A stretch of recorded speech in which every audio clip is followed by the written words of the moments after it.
Ya, Anda masih bersama kami di seputar Aceh. Pemirsa, segala upaya sudah dilakukan petani empetring Kecamatan Darukama, Kabupaten Aceh Besar untuk menyelamatkan padi dari gagal panen akibat musim kemarau yang turun hujan sedikit telah mengakibatkan 20 hektar padi gagal panen dan sebagian petani pasrah dan padi dijual kepada peternak.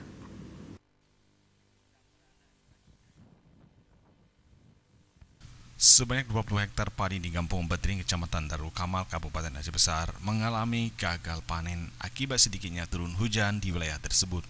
Ditambah lagi, dalam 2 bulan terakhir, wilayah Aceh Besar dilanda angin kencang sehingga air tidak bisa bertahan untuk mengaliri air persawahan karena dibawa angin. Menurut pengakuan Arifin tadi, seorang petani Kampung Empetring, padi yang sudah berumur 2 bulan terpaksa dijual kepada peternak karena ketiadaan air, ditambah lagi banyak petani sudah pasrah terhadap kondisi kekeringan. Itu nggak ada, udah itu angin kencang yang barat nih, jadi air begitu hujan begitu tersampung semua.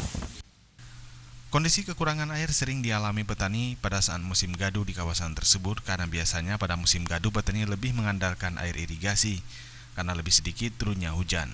Saluran irigasi Kerung Jeru tidak mampu memenuhi air sehingga petani sudah menanam padi terancam gagal panen. Tim Liputan Aceh TV.